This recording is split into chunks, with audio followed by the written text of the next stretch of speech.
Hey guys, I'm Lucille Slade, and shout out to Sports Scene for the weekend turn up. Opening doors to close them up. So, Lucille Slade, all the way from Kimberley in the Northern Cape, born and raised, came to Johannesburg for uni, went to AFDA, and then that was basically tickets. That's when I decided music is something I'm gonna do. I've always done it from like a very young age, but taking it professionally, that was, I'd say, because of AFDA and the course that they had at the time. So I'm a graduate in live performance, specifically music performance. So yeah. What if I told you up on the So I've always had a love of R&B.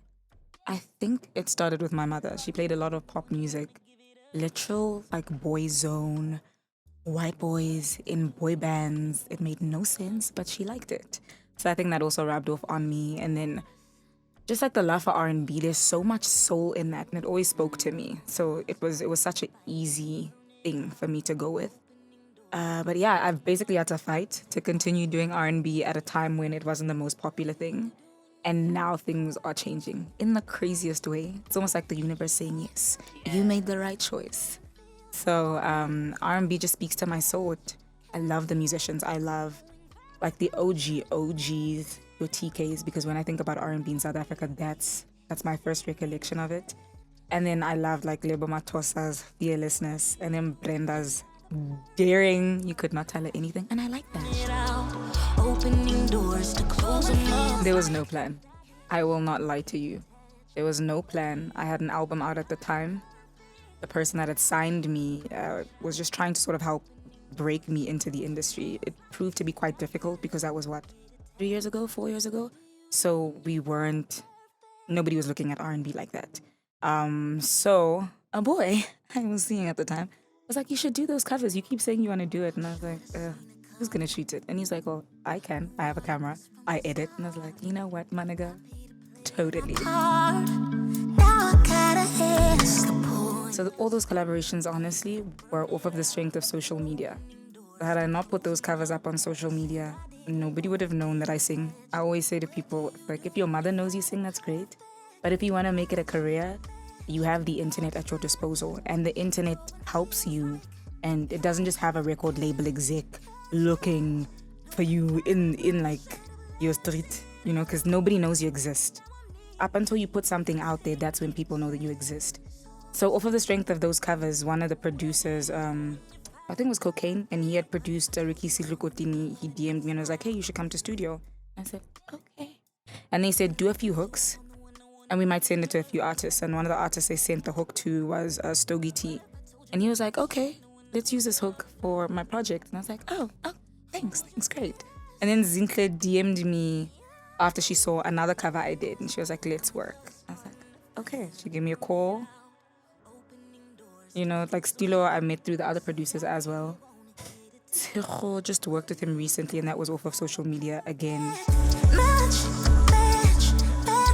What these collaborations made me realize was that I like music. Like, I don't necessarily like a genre. Because when I came here, I was listening to Kisingil, the hottest song on the streets, okay? Singalingaling. It's my favorite song right now. I listen to it in the morning. Okay, so I just felt like that helped me recognize that music is music. If you love music, you can write to almost anything. So I'm not as boxed in, but my preference for myself when I put my own music out there is definitely R&B. But if somebody else calls me, absolutely open to it.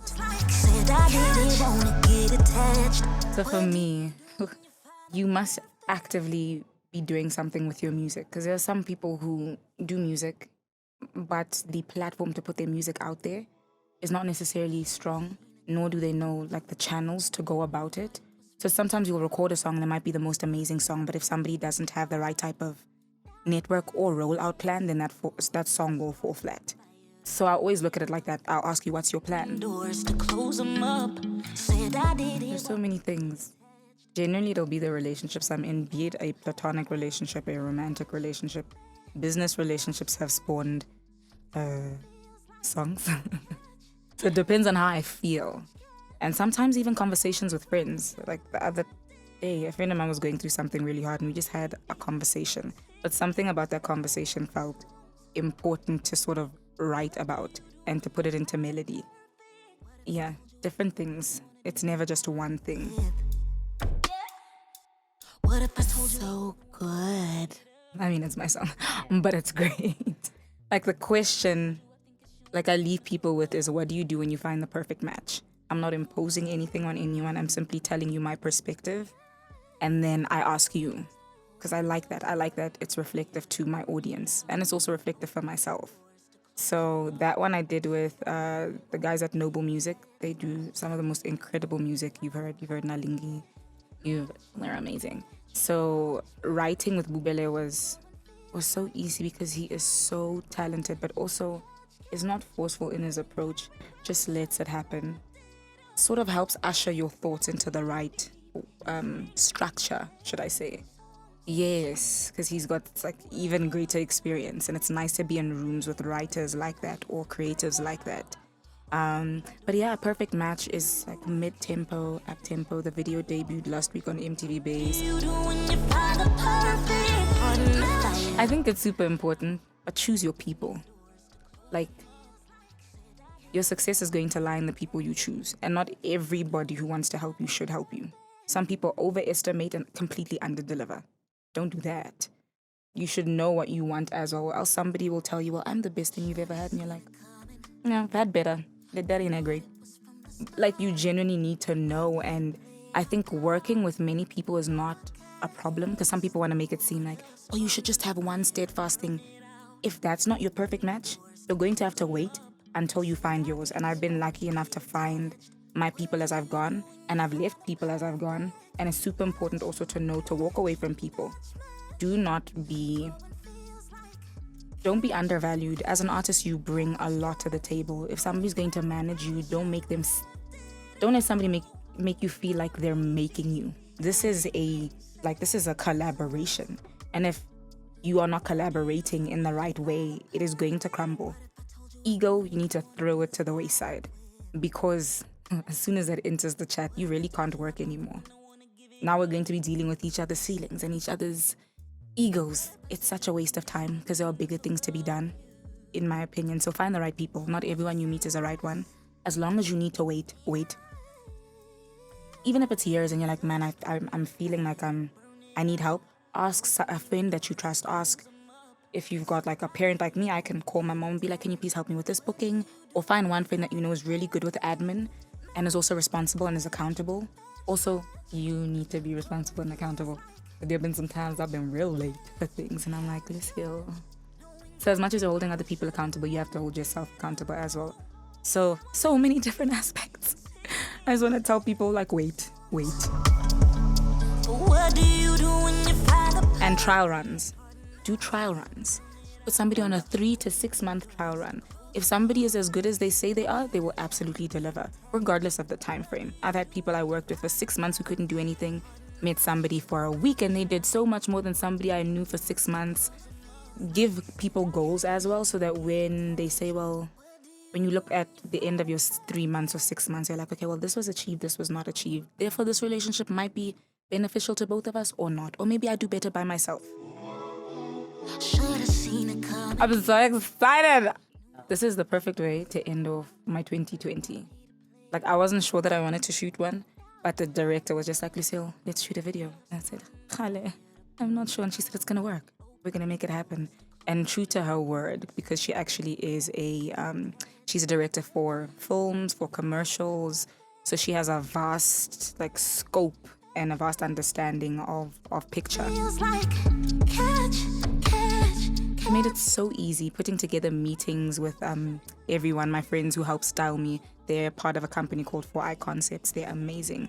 Ntabi Singh, Neo Serati, Larry, all amazing in that aspect. And then Kaya Ndlovu took over choreography and finding the dancers. Amazing. And then Khale brought in her producer, May, and brought together the whole production team. It freaking looked like a movie set. I was like, oh my God. And the lead, Jenyo Johnson, who agreed to do it, we were like, thank you so much. But the planning was good. I think the video came out the way that it did because it was such a clear vision. We had frequent meetings over Zoom, constantly sending back concepts and going, do you like this, do you not? Very inclusive. Nobody sort of made anyone feel like their contribution was not important. Nobody made anybody feel like they were doing each other a favor. Everybody came to the party because they felt like this was something great, and this was something that they were interested in doing. So outside of like, everybody bringing in their sort of their resources, it was great to be in a group of people who respected each other, who respected what each person brings. So, project next year for sure. R&B, pop. That's what it is for me. And quite a bit of soul, actually. So a few ballads, a few up-tempos. I'm trying to find the right up-tempos. But I have my mids, I have my ballads. I just need to I want a song for the girls, okay? Should've seen it coming. You have to be so sure that this is what you want to do. Because the level of disappointment... If I had a kid, I'd be like, are you ready to be rejected? My question wouldn't even be about the end result that they see. I'm like, are you ready for, to be rejected? If not, don't do this. Because you're going to get a lot more no's than you will get yeses. But I think that will also help you question whether this is something you really want to do. So if you stick with it throughout the no's, you really want it. And watch who you're around. Watch who you're around. But also, I feel like stand up for yourself.